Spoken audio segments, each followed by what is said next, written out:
जातीचं शेतकरी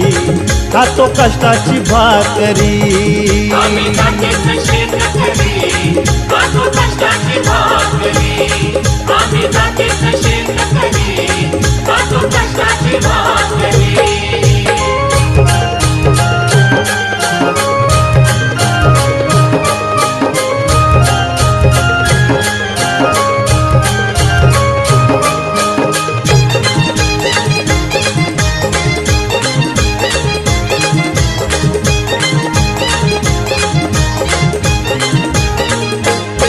घाम गाळून पिकवितो सोन काळ्या मातीची राखीतो शान घाम गाळून पिकवितो सोना काळ्या मातीची राखीतो शान दिलं देवानं आम्हाला देण शेती वाढी आयुष्याचं धन